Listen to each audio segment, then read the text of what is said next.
Hi hello friends, എല്ലാ കൂട്ടുകാർക്കും നമ്മുടെ പുതിയൊരു റിവ്യൂയിലേക്ക് സ്വാഗതം. അപ്പം ഇനി വരാൻ പോകുന്നൊരു അടിപൊളി ഭാഗമായിട്ട് പറയാൻ പോണത്.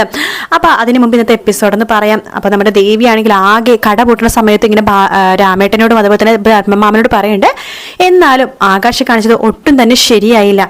മീനാക്ഷിയുടെ അച്ഛൻ വന്നതും അങ്ങോട്ടേക്ക് പോയി ദേ കട അടയ്ക്കാനായി ഇതുവരെ വന്നിട്ടില്ല എന്ന് പറയുമ്പോൾ, മോൾ അത് വീട്, ഇനിയിപ്പോൾ കടയിൽ നിന്ന് ഇതുപോലത്തെ പ്രശ്നങ്ങളൊന്നും ഉണ്ടായ കാര്യമൊന്നും ബാലൻ അറിയണ്ട. ബാലനത് വല്ലാത്ത വിഷമവും. എന്തൊക്കെ പറഞ്ഞാലും 2 ദിവസം ബാലൻ വന്നില്ലെങ്കിൽ മോൾ നല്ല രീതിയിൽ തന്നെ കടയൊക്കെ നോക്കി, കടക്ക് അതിൻ്റെതായിട്ടുള്ള ഗുണവും ഉണ്ടായിട്ടുണ്ട്. ബാലൻ ഇത് കേൾക്കുമ്പോൾ വല്ലാത്ത സന്തോഷം തോന്നും. ബാലന്റെ ആത്മാവാണ് ഈ കട എന്ന് പറയുന്നത്. എനിക്കറിയാം രാമേട്ട എന്ന് പറയാണ്. ഞാൻ എന്തായാലും നാളെ ബാലച്ചൻ വരികയാണെങ്കിൽ പൊതിഞ്ഞു കൊടുക്കാൻ വേണ്ടി ഞാൻ നിൽക്കാം എന്ന് പറയുമ്പോൾ, അയ്യോ മോള് പൊതിഞ്ഞു കൊടുക്കാൻ നിൽക്കൊന്നും വേണ്ട, എനിക്കതൊക്കെ ഇഷ്ടമാണ്. എന്തായാലും 2 ദിവസം നിന്നപ്പോൾ തന്നെ കടയെടുത്ത് വല്ലാത്തൊരു ആത്മാർത്ഥത തോന്നുന്നു. വെറുതെ അല്ല ബാലച്ചൻ കട എന്ന് പറഞ്ഞ് നിൽക്കുന്നത്, ഇപ്പോഴല്ലേ കാര്യം മനസ്സിലായത് എന്ന് പറയാണ്. ശേഷം അവർ വീട്ടിലേക്ക് തിരിച്ചു പോകുന്നുണ്ട് കേട്ടോ. ആകാശാണെന്നുണ്ടെങ്കിൽ മീനാക്ഷിയുടെ അച്ഛൻ്റെ കൂടെ വീട്ടിലേക്കുള്ള സാധനങ്ങളൊക്കെ വാങ്ങിച്ചിട്ട് മീനാക്ഷിയുടെ വീട്ടിലേക്ക് പോയിരിക്കുകയാണ്.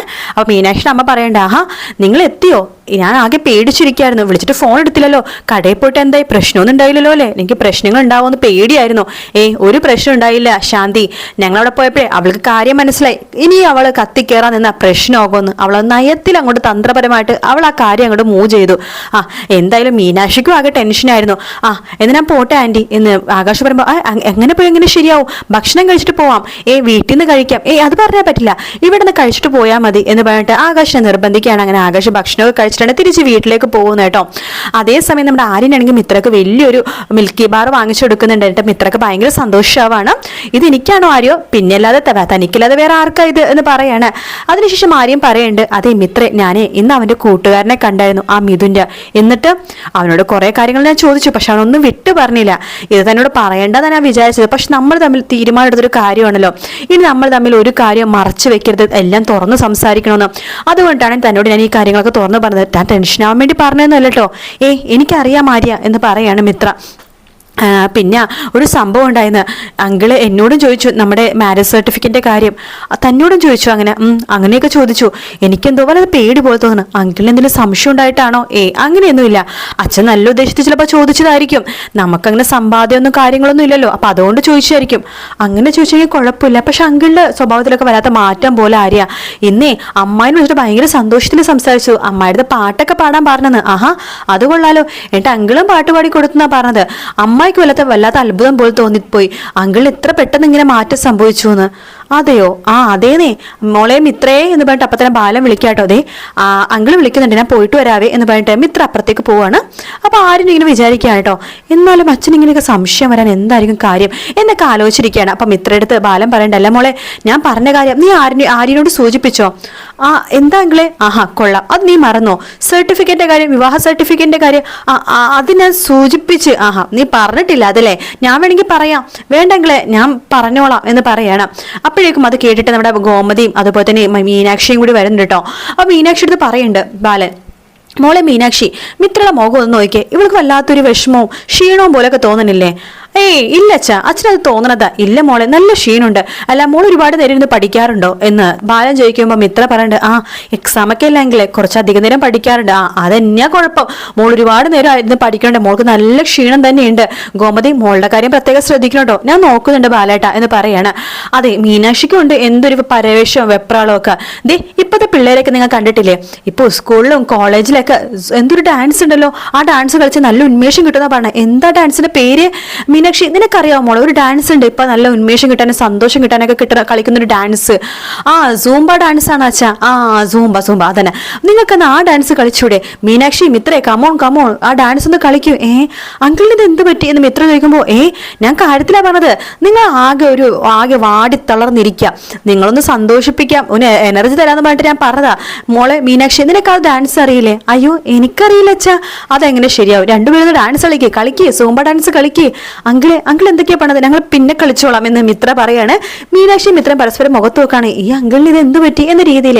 ബാലേട്ടന് ഇത് എന്താ പറ്റിയത് എന്ന് ഗോമതി ചോദിക്കുമ്പോ, ഒന്നുമില്ല, ഞാനൊരു കാര്യം പറയാം, നാളെ എനിക്ക് എന്തായാലും വിവാഹ സർട്ടിഫിക്കറ്റ് കിട്ടണം, അഥവാ എടുത്തിട്ടില്ലെന്നുണ്ടെങ്കിൽ ഞാൻ ഏത് അമ്പലത്തിലാണ് വിവാഹം നടന്നത് പറഞ്ഞാൽ മതി, ഞാൻ പോയിട്ട് വാങ്ങിച്ചോളാം എന്നൊക്കെ പറഞ്ഞിട്ട് ബാലൻ അവിടെ നിന്ന് പോവുകയാണ്. ഈശ്വര അമ്മേ, അച്ഛൻ എന്തൊക്കെ ഒരു പ്രശ്നം അങ്കിളിന് എന്തൊരു പ്രശ്നമുണ്ടല്ലോ അമ്മായി എന്ന് മിത്ര പറയുമ്പോൾ ഒരു കുഴപ്പമില്ല മോളെ എന്ന് പറഞ്ഞ് മിത്രനെ ആശ്വസിപ്പിക്കുകയാണ് ഗോമതി കേട്ടോ. അങ്ങനെ സമയമൊക്കെ ഒത്തിരി വൈകിയതിന് ശേഷം നമ്മുടെ ആകാശ് ആണെങ്കിൽ തിരിച്ച് വീട്ടിലേക്ക് വരുന്നത് കേട്ടോ. വരുമ്പോൾ തന്നെ ആകാശം ആദ്യം നോക്കുന്നത് കാറാണ്.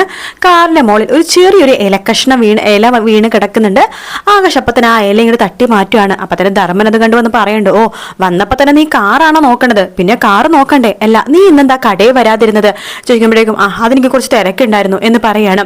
അല്ല നീ എന്താ കാറിനെ തന്നെ ഇങ്ങനെ നോയിക്കൊണ്ടിരിക്കുന്നത്, പിന്നെ കാർ നോക്കണ്ടേ, എത്ര ലക്ഷം രൂപയുടെ കാറായതെന്ന് അറിയാവോ, എന്നാൽ നീ കടയിൽ വരാതിരുന്നത് ശരിയായില്ല ആകാശ് എന്ന് പറയുമ്പോൾ അതെ കടയ്ക്ക് എത്ര ലക്ഷം രൂപയുടെ വില ഉണ്ടാകും, അതിനേക്കാളും വിലയുണ്ട് കാറിന് എന്ന് പറയുമ്പോൾ ആകാശ് പറയുമ്പോൾ ആകാശേ എന്ന് ധർമ്മം പറയുമ്പോഴേക്കും അയ്യോ മാമ ഞാൻ അങ്ങനെ ഉദ്ദേശിച്ച് പറഞ്ഞല്ല, ഞാൻ പറഞ്ഞതേ ഉള്ളൂ എന്ന് പറഞ്ഞിട്ട് ആകാശ് അകത്ത് കയറി പോവാണ്. ധർമ്മന് വല്ലാത്ത ബുദ്ധിമുട്ട് തോന്നുന്നുണ്ട് ആകാശിന്റെ സ്വഭാവം മാറുമ്പോഴേട്ടോ.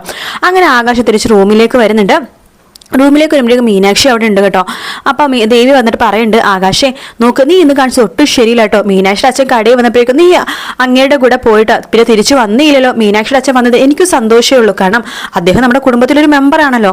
പക്ഷെ കടയിൽ വന്നിട്ട് നീ പോയത് ഒട്ടും ശരിയായില്ല, കടയിൽ നിന്ന് എന്തുമാത്രം തിരക്കുണ്ടായെന്ന് അറിയാവോ.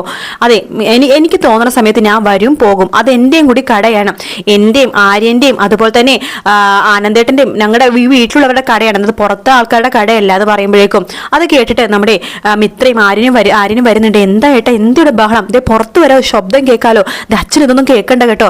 അല്ല ആര്യ നീ ഒന്ന് കേൾക്ക്, ആകാശ് എന്തായിരുന്നു വൈകിയാ വന്നത്, അതുപോലെ തന്നെ മീനാക്ഷി അച്ഛൻ വന്നപ്പോൾ അതുവഴി പോയിട്ട് പിന്നെ വന്നേയില്ല, അതിനെക്കുറിച്ച് ചോദിച്ചപ്പോഴേക്കും ആകാശ് എന്നെ കടിച്ചു കയറാൻ വേണ്ടി വരുവാ എന്ന് പറയാണ്. എന്താ ആകാശ് ഇട്ടെന്ന് ആര്യം ചോദിക്കുമ്പോൾ നോക്കാര്യ എനിക്കൊരു കാര്യം പറയാനുള്ളൂ, ദേ അച്ഛനോട് നാളെ മുതൽ കടയിൽ വരാൻ പറ, അല്ലെങ്കിൽ വലിഞ്ഞു കയറി വന്നവരെ കട എടുത്തോണ്ട് പോകും എന്ന് പറയാണ്. അത് കേൾക്കുമ്പോൾ ദേവി പറയുന്നുണ്ട്, ആകാശെ നീ പറഞ്ഞത് എന്നെയാണെന്ന് എനിക്ക് നന്നായിട്ട് അറിയാം, നമസ്കാരം ആകാശ്, ഞാൻ നിന്നോട് ഒന്നും പറയാനില്ല ഒന്നും ചെയ്യാനില്ല, നീ വന്നാൽ നിനക്ക് കൊള്ളാം എന്ന് പറഞ്ഞിട്ട് ദേവി അവിടെ നിന്ന് പോവാണ്. ദേവി പോയി കഴിയുമ്പോഴേക്കും ആര്യം പറയണ്ട്, ആകാശേട്ടാ ദേവിയടുത്ത് കുറച്ച് സ്വാതന്ത്ര്യമൊക്കെ കാണിക്കുന്നുണ്ട്, ഞാനത് ക്ഷമിക്കണത് ആനന്ദേട്ടനെ ഉദ്ദേശിച്ചിട്ടാണ്, പക്ഷെ എന്നാലും ആകാശന് ചെയ്ത ചെറിയൊരു തെറ്റൊക്കെ ഉണ്ട് കേട്ടോ എന്ന് പറയുമ്പോൾ മീനാക്ഷി വേണ്ടാതെ എനിക്കൊരു കാര്യം പറയാനുണ്ട്, അച്ഛൻ വന്നപ്പോൾ തന്നെ ആകാശ് പോയത് ശരിയായില്ല എന്തായാലും എന്ന് പറഞ്ഞിട്ട് മീനാക്ഷിയും പോവാണ്. ആകാശന് അത് കേൾക്കുമ്പോൾ ചെറിയ ഇൻസൾട്ട് പോലെയൊക്കെ തോന്നുന്നുണ്ട്, പക്ഷെ ആകാശൊന്നും കാര്യത്തിൽ എടുക്കുന്നില്ല കേട്ടോ. അങ്ങനെ ആകാശിന്റെ സ്വഭാവം മാറുന്ന ഭാഗങ്ങളൊക്കെ തന്നെ ഇന്നത്തെ എപ്പിസോഡ് ഫുള്ളും ഇങ്ങനത്തെ കുറച്ച് ഭാഗങ്ങളൊക്കെ തന്നെയാണ് കേട്ടോ കാണിച്ചത്. ഇനി അടുത്തത് കാണിക്കാൻ പോണത് നമ്മുടെ ബാലൻ നാളെയാണ് സത്യങ്ങളൊക്കെ ഏറെക്കുറെയൊക്കെ മനസ്സിലാക്കണത്. അപ്പം മിത്രേനെയും അതുപോലെ തന്നെ ഗോമതിനെയാണ് ബാലനെ ഏറ്റവും കൂടുതൽ വെറുക്കാൻ പോണെന്ന് മാത്രമല്ല, ഒന്നില്ലെങ്കിൽ ദേവമംഗലത്ത് ബാലൻ അല്ലെങ്കിൽ മിത്രയും അതുപോലെ തന്നെ ഗോമതി മാത്രം മതി എന്ന രീതിയിലായിരിക്കും നമ്മുടെ ബാലൻ പെരുമാറുന്നത്. അപ്പൊ പക്ഷെ തീർച്ചയായിട്ടും ഗോമതി പറയും ഞങ്ങൾ ഇറങ്ങിപ്പോയിക്കോളാം, ബാലട്ടൻ ദേവമംഗലത്തിന് നിന്നൊന്നും വേണ്ട, എന്തായാലും ഗോമതിയും അതുപോലെ തന്നെ മിത്ര ഇറങ്ങിപ്പോകാൻ ചാൻസ് ഉണ്ട്. എന്തായാലും ഒരു കാര്യം ഉറപ്പാണ്, ഗോമതിയായിട്ട് വരുത്തി വെച്ച ഈ വയ്യാവേലി ഗോമതിയുടെ തന്നെ ഈ ബന്ധം കൂട്ടി യോജിച്ചത് ഗോമതിയാണല്ലോ, അതുകൊണ്ട് ഗോമതിയുടെ തന്നെ ഈ ബന്ധം രണ്ടും രണ്ടാക്കി തരണമെന്ന് ബാലൻ തന്നെ പറയും. അപ്പൊ ആ ഒരു ഭാഗങ്ങളൊക്കെ തന്നെയാട്ടോ നമ്മളിനി കാണാൻ പോണത്. എന്തായാലും കാത്തിരുന്ന് കാണാം ഫ്രണ്ട്സ്. വീഡിയോ ഇഷ്ടപ്പെടുകയാണെങ്കിൽ ലൈക്ക് ചെയ്യാനും സബ്സ്ക്രൈബ് ചെയ്യാനും കമന്റ് ചെയ്യാനും മറക്കല്ലേ. മറ്റൊരു വീഡിയോ ആയിട്ട് വീണ്ടും കാണാം friends. Take care, bye bye.